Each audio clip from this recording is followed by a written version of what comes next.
सुप्रभात बच्चों और अभिभावक गण को मेरा प्रणाम, नमस्ते, गुड मॉर्निंग, सुप्रभात, सत श्री अकाल।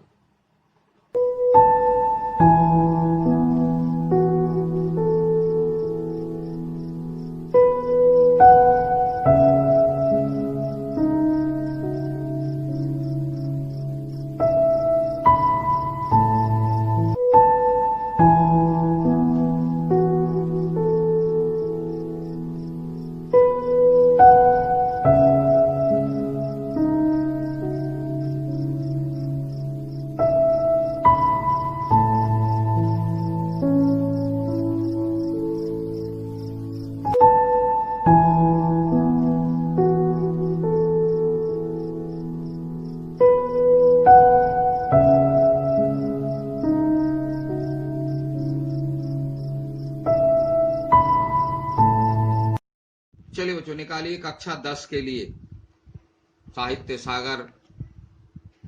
और आज हम लोग डुबकी लगाते हैं पद्य में, है ना। एक एक करके थोड़ा थोड़ा वैरायटी चेंज होता है, कभी गद्य, फिर एकांकी, फिर पद्य, तो अच्छा लगता है। तो चलिए आज हम लोग आते हैं साहित्य सागर के पद्य भाग में।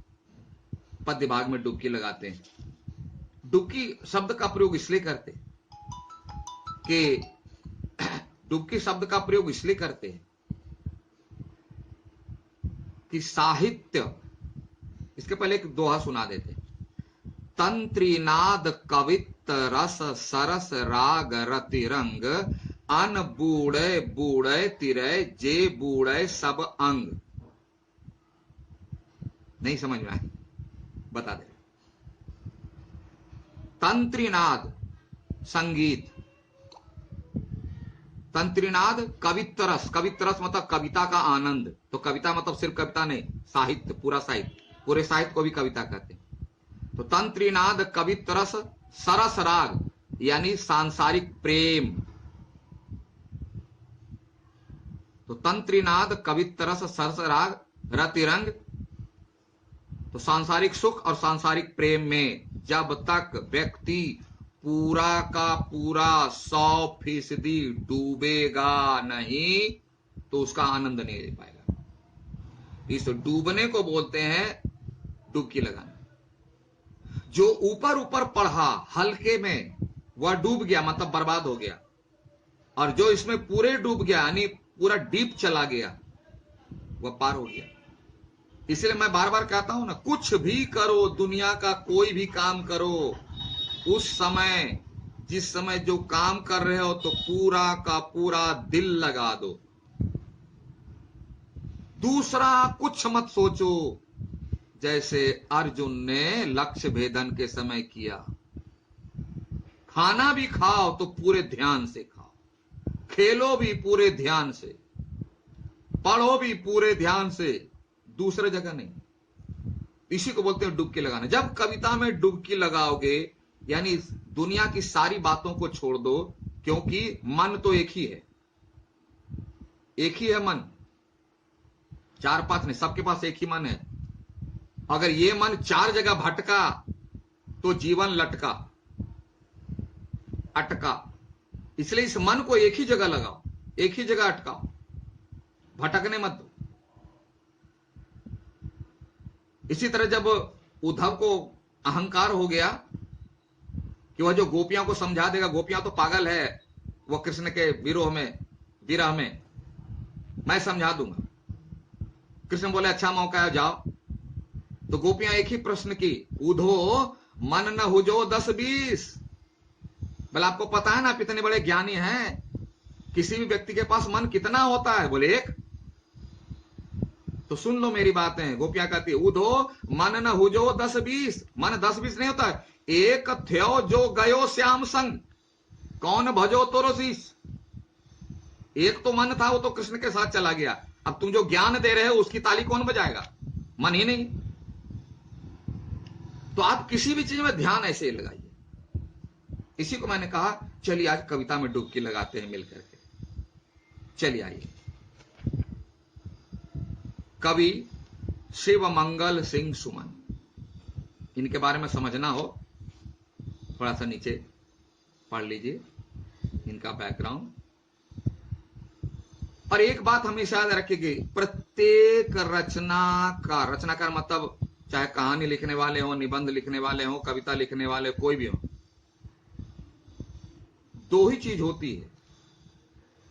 दुनिया में जितनी घटनाएं घटती है, जितनी घटनाएं, ऐसे ही लोगों पर सबसे ज्यादा प्रभाव पड़ता है, और वह प्रभाव जो है रचना के रूप में फूट जाती है। तो इनमें भी वही बात है, समाज के दबे कुचले पीड़ित लोगों का दर्द इनसे देखा नहीं जाता, इनसे सहा नहीं जाता, और इनके दिल से आवाज निकल जाती है और शब्दों में बंद कर वह कविता बन जाती है। ऐसी ही एक कविताओं में से है चलना हमारा काम है। बहुत साधारण शब्द है, लेकिन जब आप इसका अर्थ देखेंगे, समझेंगे, तो पूरी दुनिया का सच इसमें समाया हुआ है। 4 शब्द में पूरी दुनिया समाई हुई। इसीलिए मैं कहता हूं, बार बार चर्चा भी करते आया हूं पिछले क्लास में, अभी भी चर्चा की, कि शब्दों को ध्यान से सुने, समझें, तब इसके रहस्य का पता चलेगा। चलना हमारा काम है, पूरी की पूरी गीता समाहित है। पूरी गीता जो इतनी मोटी है, इन 4 शब्द में समाया हुआ है। क्या? गीता का एक ही मूल सिद्धांत है, कर्म ही पूजा है। कर्म ही पूजा है, यानी अपना कर्म ही अपने हाथ में है। कर्म को छोड़कर जितनी भी चीजें हैं, सब ऊपर वाले के हाथ में। अब जो लोग ऊपर वाले को नहीं मानते, मत मानिए ऊपर वाले को, नीचे वाले को मानते हैं ना, उसी को मानिए। वहां भी आप देखेंगे कि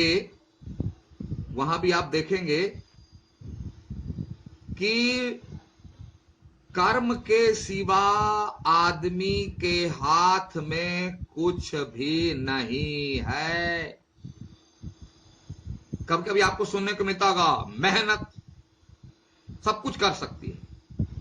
मेरा उनसे एक बहुत साधारण सा निवेदन है, सूखे बालू के ढेर से आप एक दीवार खड़ी कर दीजिए, जिसकी लंबाई चौड़ाई और मोटाई कुछ हो दे दिया जाए,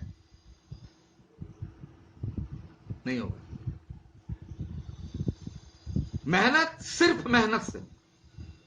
इसके पीछे और भी कुछ है, और भी कुछ है। क्या है? यह रहस्य है, सस्पेंस है, जिसको लोग अलग अलग नामों से पुकारते हैं। कोई बोलता है सुपर नेचुरल पावर, कोई बोलता है गॉड, कोई क्या बोलता है, कोई क्या बोलता है। तो गीता का एक मूल मंत्र है कर्म।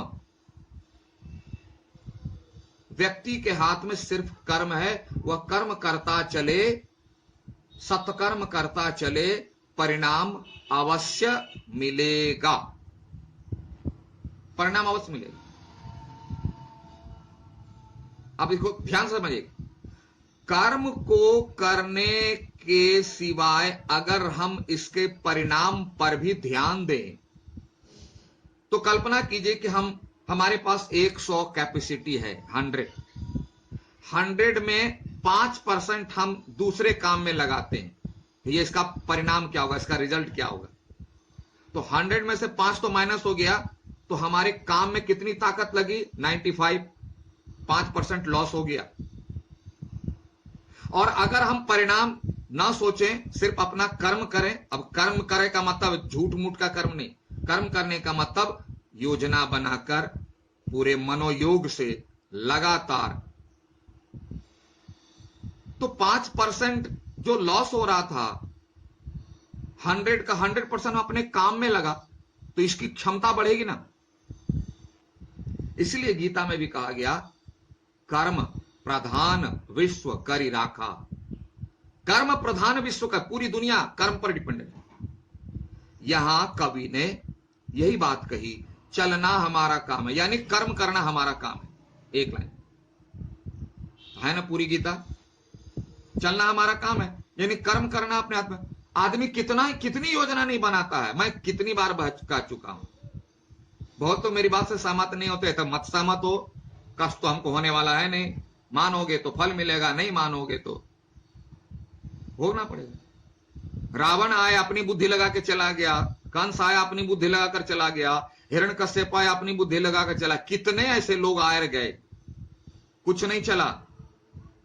जब ईश्वर की मर्जी हुई, जब उनको लगा तो अपनी इच्छा लगा करके उनका सत्यानाश नहीं सर्वनाश कर दिया।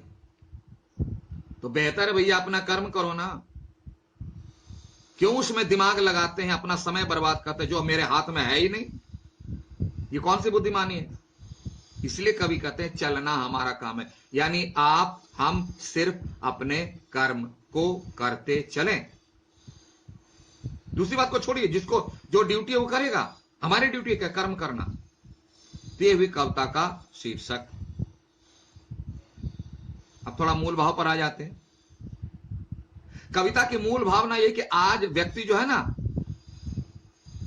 पागलों की तरह क्या क्या नहीं कर रहा है, और दूसरे को दोष दे दे करके अपने को अच्छा सिद्ध करके बोला परिणाम ये नहीं आता, वो नहीं आता है। लेकिन यह भूल जाता है कि क्या वो अपना कर्म किया। पूछोगे तो बोलेगा हाँ। इसके कारण क्या है कि कोई व्यक्ति, अधिकांश व्यक्ति अपनी ओर झांकता ही नहीं, देखता ही नहीं है। क्यों, भगवान ने 2 आंखें दी है दूसरों को देखने के लिए, उसमें बिजी रहता है, अपनी ओर तो देखता नहीं है, इसलिए हमेशा दूसरों को दोष देता है। तो आज इस कविता के माध्यम से कवि यही बताना चाह रहे हैं, यानी कविता की मूल भावना यही है कि आप सिर्फ अपना कर्म करें। कर्म करने की जो क्षमता है, जो समय है, उसका एक हिस्सा भी दूसरे काम में बर्बाद ना करें। कर्म के सिवा मनुष्य के हाथ में कुछ भी नहीं है, कुछ भी नहीं है। यही गीता का सार भी है। और प्रासंगिकता, इसकी जरूरत क्या है, इसकी जरूरत यही है कि आज का व्यक्ति कर्म छोड़ देता है, दूसरे पर दोषारोपण करता है, और तरह तरह के कारणों को लेकर के बार बार कह रहे हैं अपने को अच्छा सिद्ध कर लिया। खराब कौन, दुनिया खराब, अच्छा कौन, मैं, सिर्फ वही अच्छा है। ऐसा नहीं होता है। तो इस स्वभाव को, इस सोच को बदलने के लिए कवि ने इस कविता की रचना की। क्या यह स्वभाव बदल दीजिए, हमारे हाथ में सिर्फ चलना है, यानी अपना कर्म करना है। अगली बात, शीर्षक की सार्थकता। तो सार्थकता जब भी आती है तो शीर्षक का अर्थ और उसकी चर्चा पूरे पाठ में। तो हम यहां देखेंगे इस कविता में कि कवि ने इस बात को, चलना हमारा काम है, इस तथ्य को, इस सत्य को, इस सार्वभौमिक सत्य, सार्वभौमिक सत्य मतलब पूरी दुनिया में यूनिवर्सल ट्रूथ जिसको बोलते, इस सार्वभौमिक सत्य को ही उदाहरणों से देकर के, घटनाओं को देकर के पूरी कविता में समझाएं। और बार बार इसी बात पर जोर देते हुए वो कहते आ रहे हैं, याद दिलाते आ रहे हैं कि चलना हमारा काम है, इसके सिवा हमारा काम कुछ भी नहीं है, कुछ भी नहीं है। इसलिए हम कह सकते हैं कि इसी तथ्य को, इसी सत्य को कवि ने पूरी कविता में व्याख्यायित की है। और अंत में भी अंतिम पंक्ति भी वहीं पर जाकर समाप्त होती है, चलना हमारा काम है। और एक शब्द है, देख लो, कि चलता रहे हरदम। देखो हरदम, यानी कि बीच में जो चलता रहे हरदम, उसी की सफलता अभिराम है। अभिराम मतलब बहुत खूबसूरत, बहुत खूबसूरत। जो व्यक्ति अपने कर्म को लगातार बिना रुके, बिना थके, पूर्ण मनोयोग से करता रहता है, उसी का परिणाम बहुत आनंद देता है। स्वभाव से आज के व्यक्ति से मिलाना ना, कुछ भी करेगा तो 2 दिन 4 दिन ठीक, उसके बाद बैटरी डिस्चार्ज, नहीं होगा। मंत्र है चलता रहे हरदम, यानी हमेशा, ऑलवेज, उसी की सफलता अभिराम है। जो हमेशा उसी बात को ध्यान में रखकर अपना कर्म हमेशा करता रहता है, उसी का जो परिणाम मिलता है वह दुनिया का सर्वश्रेष्ठ आनंद देने वाला होता है। मंत्र है यह। तो इस प्रकार हम कह सकते हैं कविता का शीर्षक बिल्कुल सार्थक है। तो आज हम लोगों ने पढ़ा कविता का अर्थ, कविता के शीर्षक की सार्थकता, कविता की मूल भावना और इसकी प्रासंगिकता। तो इन चारों बातों पर आप चिंतन मनन करें, दिमाग में सेट करें, और तब हम लोग पंक्ति दर पंक्ति कविता को लेकर के आगे बढ़ेंगे और इसे और भी विस्तार से समझने का प्रयास करेंगे। तब तक के लिए thank you, have a nice day.